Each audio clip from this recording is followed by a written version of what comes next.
Hey everybody, how you doing? This is about to be a really fun video. I'm gonna cut straight to it. We've got some ammo that I've never tried before. We're gonna do 100-yard groups out of my Ruger American. If you watch the show, well, first of all, don't miss it. Make sure you're subscribed. I got new videos every single day, y'all. A bunch of y'all been messaging me recently. I'm glad to see you started making videos again. Man, I've had a new video every day for the past 6 years. So make sure that you're subscribed and all that stuff. And watching the videos, because I got a ton of stuff coming out and you don't want to miss. But a week or two ago, I did a video on this stuff.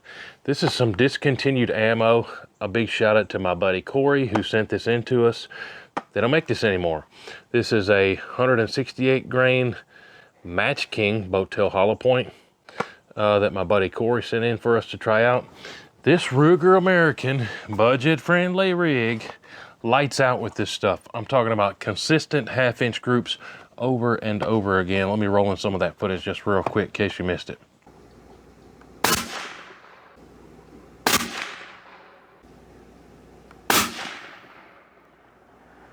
So yeah, this Ruger American really loves this stuff. Well, I'm gonna set this to the side. Some of the other ammo that Corey sent in, again, big thanks to Corey, was this stuff right here, which is also discontinued. What in the world is this? Well, this is Remington's Premier Core Locked Ultra Bonded.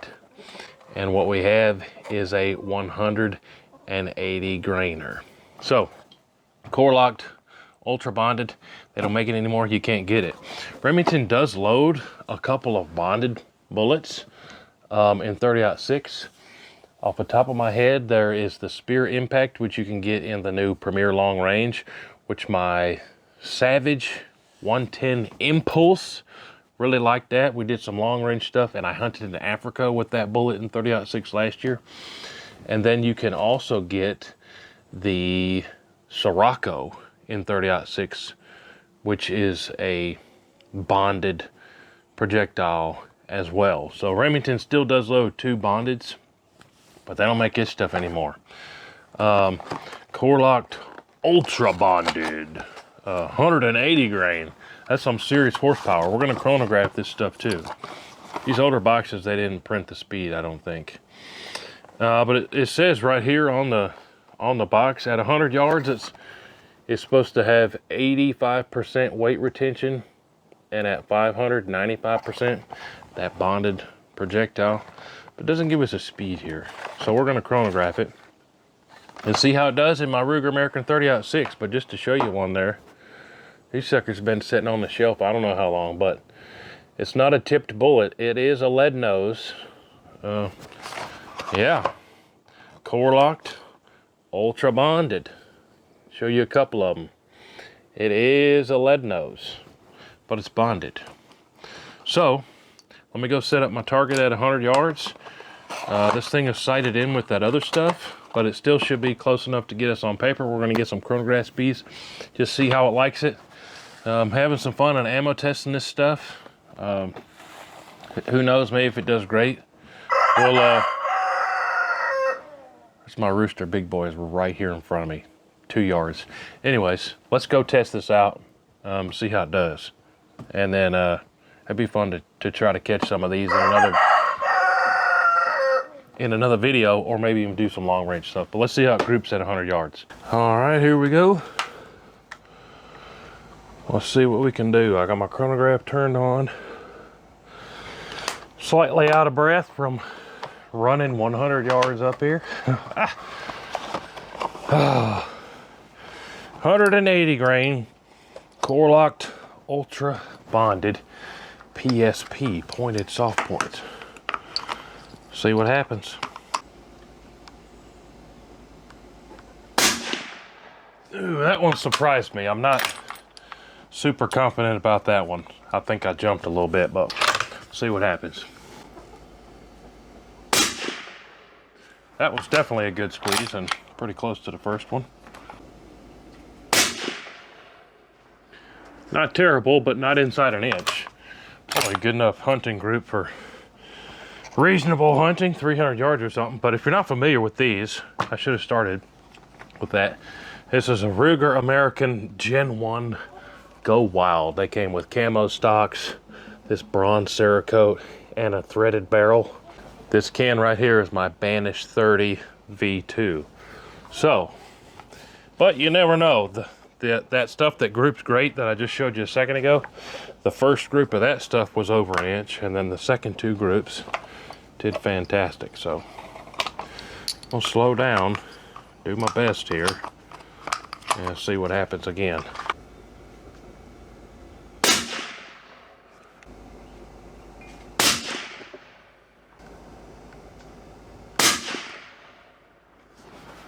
So another I'd call fair group. That one's a little bit smaller.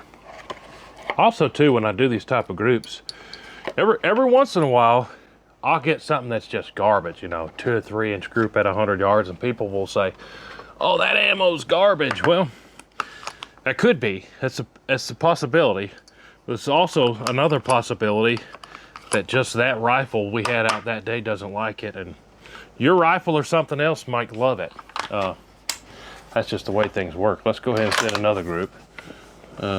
This stuff is doing good enough where we, like I said, hunt with it at a reasonable distance.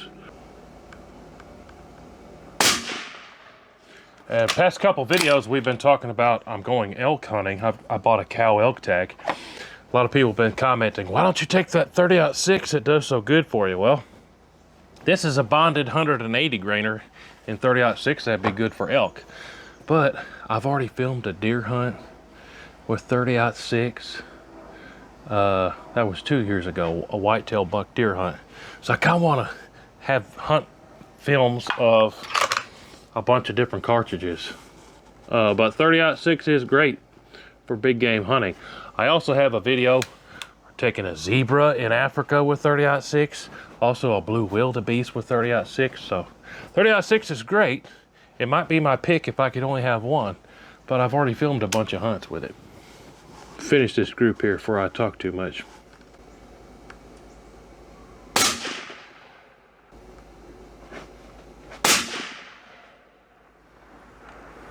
Well, let's go measure those groups. From a velocity perspective on the chronograph, looks like not too shabby, but we'll look at those numbers here in a second. Go grab that target, we'll measure it, and I'll be right back. All right, so just measured them with the digital calipers. How did we do? Those first two groups were actually a lot smaller than I thought they were.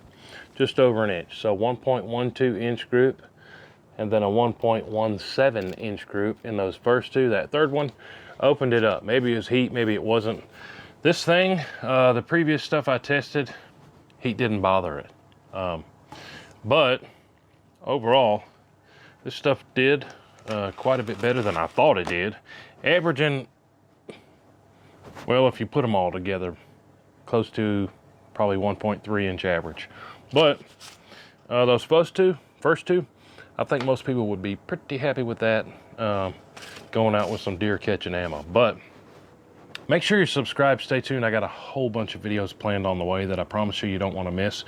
One of the main questions that I get is, hey man, like this, probably 10 a day, people ask me, hey man, I just got this Savage Axis, or I just got this Ruger American, or I just got this whatever, fill in whatever rifle. What will be the best ammo in it? And my answer is the same every time. Well, I can tell you what I have in that cartridge, and I can tell you what groups in my rifle's good. And I could suggest what would be a good hunting round, but I can't tell you what's going to group the best out of your rifle. You're just going to have to try it. Try 1 or 2 or 3 or whatever until you get something that groups as good as you're happy with. You know what I'm saying? Yeah, I can't tell you what a group best. You're going to have to try it, but I get that question a lot. Before we end the video, let me show you the chronographs here off this loading. Well, you can see the average there, 26.68, not terrible for a 180 grainer. The max and the min there within pretty much 50. Now, how do we go to the other screens? SD of 15, not terrible. ES 50. DFA 12. KE, what is that? Kinetic energy? I don't know. I don't know what PF is either. But yeah, not too bad. But hey, appreciate you watching. If you haven't already, go over to WhoTeeWho.com, sign up for my free newsletter, and check out everything on the website. Appreciate y'all. We'll see you on the next one. WhoTeeWho.